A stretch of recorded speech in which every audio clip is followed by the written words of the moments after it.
প্রত্যেককে স্বাগত জানাচ্ছি এ টু জেড পরীক্ষাতে। তো আজকে আমরা যেটা করব সেটা হলো সারাংশ রচনা। এই সারাংশ তোমাদের কোন কোন এক্সামের জন্য কাজে লাগবে? তোমাদের মিসেলেনিয়াস এর জন্য, দেন এসআই মেইনস, ক্লার্কশিপ, আইসিডিএস, এই সমস্ত পরীক্ষার জন্য কিন্তু সারাংশটা খুব ইম্পর্টেন্ট। তো দেখো আজকেরটাতে কি বলেছে। শহরের ব্যস্ত জীবনে রমেন বাবু প্রায়ই তার গ্রামের কথা মনে করতেন। ছোটবেলায় গ্রামের বাড়ির পুকুর পাড়ে বসে তিনি ঘন্টার পর ঘন্টা বই পড়তেন। বর্ষার দিনে কাদামাটির পথ পেরিয়ে স্কুলে যাওয়া, শীতের সকালে খেজুরের রস খাওয়া কিংবা সন্ধ্যায় দাদুর কাছে গল্প শোনা, সবকিছুই তার মনে আজও স্পষ্ট হয়ে আছে। চাকরির ব্যস্ততায় বহু বছর গ্রামে যাওয়া হয়নি। একদিন হঠাৎ পুরনো একটি চিঠি তার হাতে এলো। চিঠিটি লিখেছিলেন গ্রামের স্কুলের বৃদ্ধ শিক্ষক। তিনি জানিয়েছিলেন গ্রামের স্কুলটির অবস্থা খুব খারাপ এবং বইয়েরও অভাব রয়েছে। চিঠিটি পড়ে রমেনবাবুর মনে নিজের শৈশবের কথা নতুন করে জেগে উঠল। তিনি বুঝতে পারলেন যে স্কুল একদিন তাকে স্বপ্ন দেখিয়েছিল, তার প্রতি তার কিছু দায়িত্ব রয়েছে। কয়েকদিন পর রমেনবাবু গ্রামে গেলেন, নিজের সাধ্যমতো স্কুলটির জন্য বই কিনলেন এবং একটি ছোট পাঠাগার তৈরির ব্যবস্থা করলেন। গ্রামের ছেলে মেয়েদের চোখে আনন্দ দেখে তার মনে হলো জীবনে বড় হওয়ার প্রকৃত অর্থ শুধু নিজের জন্য কিছু অর্জন করা নয়, নিজের অতীতকে মনে রেখে অন্যের ভবিষ্যৎ গড়তে সাহায্য করাও জীবনের একটি বড় সার্থকতা। ঠিক আছে। তো একটা রমেন বাবুর তার ছোটবেলার সঙ্গে বর্তমান জীবনের একটা গল্প কিন্তু এখানে ফুটে উঠেছে। এটাকেই কিন্তু আমাদের সারাংশে লিখতে হবে। তো এরকমই সারাংশ তোমরা যদি পিডিএফ ফরম্যাটে পেতে চাও, ঠিক আছে, তোমরা কিন্তু স্ক্রিনে দেওয়া নাম্বারটায় যোগাযোগ করতে পারো। ডেসক্রিপটিভ বাংলা ইংলিশের কিন্তু তোমরা পিডিএফ নোটস পেয়ে যাবে হোয়াটসঅ্যাপে। এছাড়া আমাদের মিসেলেনিয়াস জিএস এর ব্যাচ রয়েছে, যেখানে লাইভ ক্লাস হয়। ডাব্লিউবিসি এর ডেসক্রিপটিভ বাংলা ইংলিশ এটারও কিন্তু লাইভ ক্লাস হয়। ঠিক আছে, পিডিএফ প্রিন্টেবল পাবে, তোমরা প্রিন্ট করে নিয়ে পড়তে পারবে। ওই ফোন থেকে চোখ ব্যথা করে পড়ার কোনো প্রয়োজন নেই। ডাব্লিউবিসিএস মেইনসে যা যা কন্টেন্ট রয়েছে সেগুলো সমস্তটা করানো হচ্ছে। স্ক্রিনে দেওয়া নাম্বারটায় যোগাযোগ করো যদি তোমাদের নোটস সম্বন্ধে কোনো কিছু জানার থাকে। তো এবারে আমরা সারাংশটা করব। জীবনের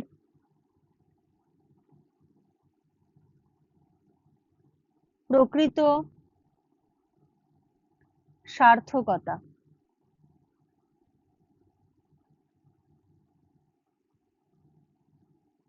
জীবনের প্রকৃত সার্থকতা। তো লেখাটা শুরু করছি। রমেন বাবু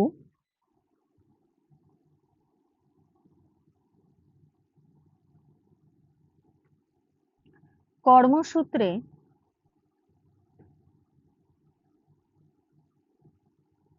গ্রাম থেকে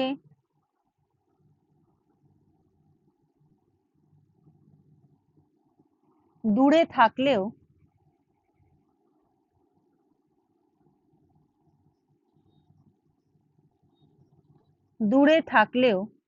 শৈশবের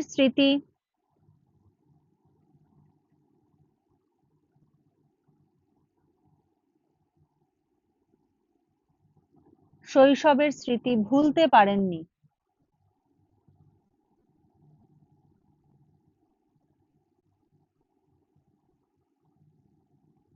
দাঁড়ি গ্রামের স্কুলের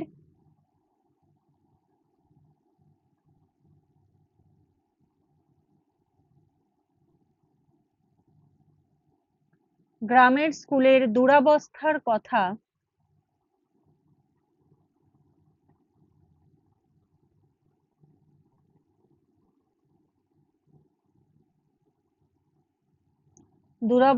কথা জানতে পেরে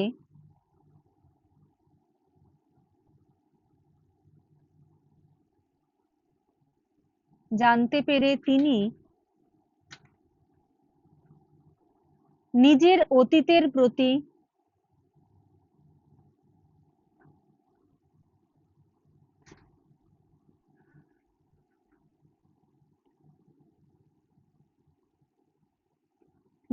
অতীতের প্রতি দায়িত্ব অনুভব করেন।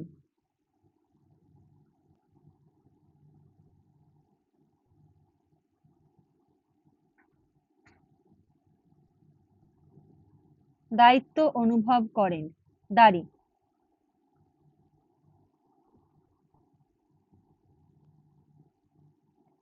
গ্রামে ফিরে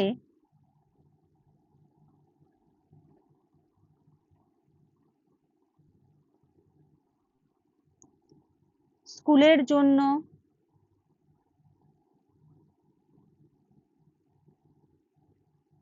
বই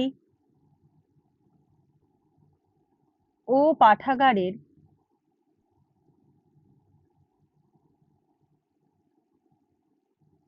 ব্যবস্থা করেন।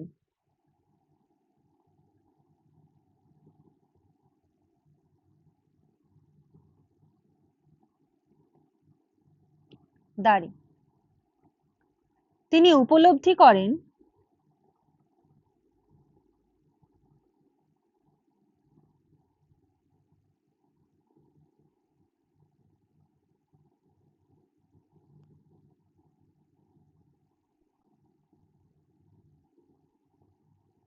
তিনি উপলব্ধি করেন জীবনের সার্থকতা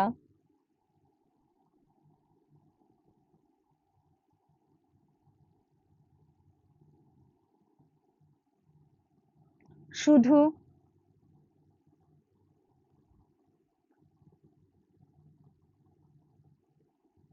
নিজের উন্নতিতে নয়,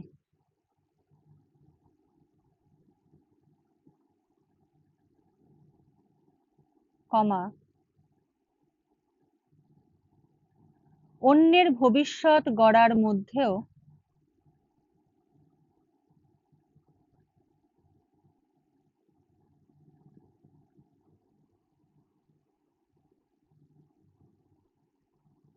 নিহিত।